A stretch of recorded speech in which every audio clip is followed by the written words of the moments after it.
Halo semuanya, selamat datang di channel Magang dan Karir ID. Tempatnya kita bahas tips magang, dunia kerja, dan persiapan karir. Di video pertama ini, aku akan bahas tips dan trik lolos seleksi magang kerja Pertamina, tepatnya Pertamina Hulu Rokan. Nah, kalau kamu lagi daftar atau tertarik magang di Pertamina, tonton video ini sampai selesai ya, karena aku akan bahas tahapan seleksi, tips praktis, dan pengalaman pribadi aku juga nih. Nah, yang bisa teman-teman lakukan ialah mengunjungi situs resminya magang Pertamina Hulu Rokan, yaitu magang.phr.id, yang dimana akan menemukan berbagai informasi terkait dengan syarat-syarat dan ketentuan untuk mendaftar pada program ini. Setiap tahun program ini dibuka untuk 2 periode, yaitu untuk pertengahan tahun dan akhir tahun. Untuk penempatannya sendiri itu ada 2 opsi teman-teman. Jadi yang pertama itu ada di Riau, khusus untuk kamu yang berdomisili Riau atau yang lahir di Riau, atau juga yang pernah berkuliah di Riau. Penempatan selanjutnya itu adalah Jakarta. Nah, untuk Jakarta sendiri itu terbuka untuk semua tanpa syarat khusus.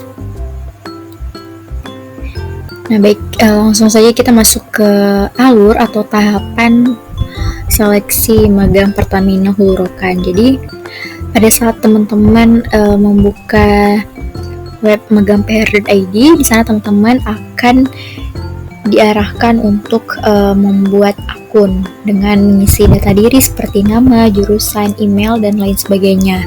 Nah, setelah itu teman-teman dapat mengunggah atau melengkapi data pendaftaran dan mengunggah berkas-berkas pendukung. Sekaligus juga memilih posisi magang. Nah, tipsnya adalah teman-teman memilih posisi magang yang sesuai dan relevan dengan jurusan kuliah teman-teman sekalian. Seperti contohnya itu ada lulusan D3 sekretaris nih, bisa mengapply untuk posisi corporate secretary, ataupun yang dari lulusan manajemen itu dapat juga melamar pada posisi human capital.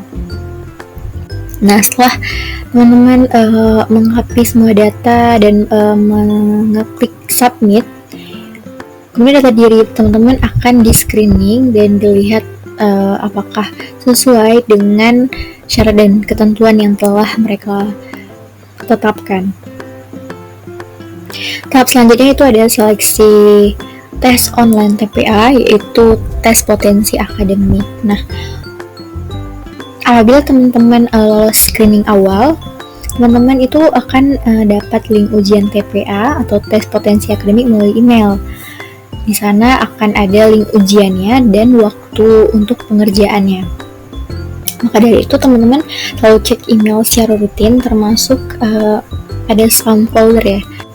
Link tes hanya bisa diakses dalam waktu tertentu, jadi jangan sampai kelewatan ya. Saat tes berlangsung biasanya juga akan diberikan waktu seperti halnya tes pada umumnya. Nah, untuk tes potensi akademik ini sendiri, pengumumannya akan berbarengan dengan validasi berkas. Jadi pastikan berkas kamu benar-benar lengkap, tidak ada kesalahan input. Kemudian CV dan transkripnya itu kalau bisa sesuai dengan jurusan atau posisi yang kamu pilih. Nah, ini penting karena kedua hal ini saling menunjang untuk kamu bisa lanjut ke tahap selanjutnya. Jadi setelah kamu menjawab dengan sungguh-sungguh nih tes potensi akademiknya dan berkas-berkas yang kamu isi, yang kamu upload tadi sesuai, maka besar peluang untuk lanjut ke tahap selanjutnya, yaitu tahap wawancara. Nah, kemudian di tahap interview nanti, setelah lolos tes online, kamu akan dapat email yang berisi link Zoom interview, jadwal wawancara yang akan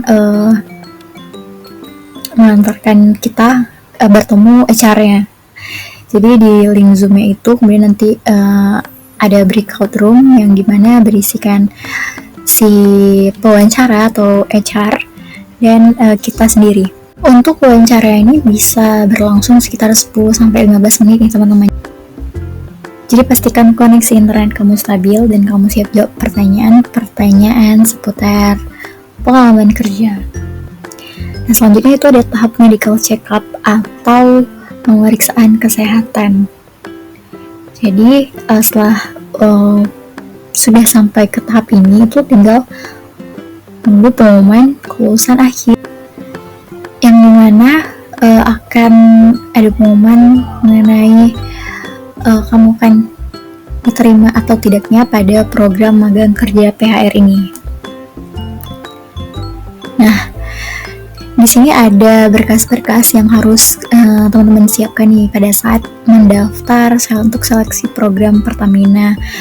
Yang pertama ada pas foto, kemudian KTP asli yang di-scan, kemudian akte kelahiran, ijazah atau SKL bagi yang belum ada ijazahnya, kemudian ada transkrip nilai akhir, bukti akreditas perguruan tinggi, riwayat hidup, ini maksudnya adalah CV, dan ini kalau bisa teman-teman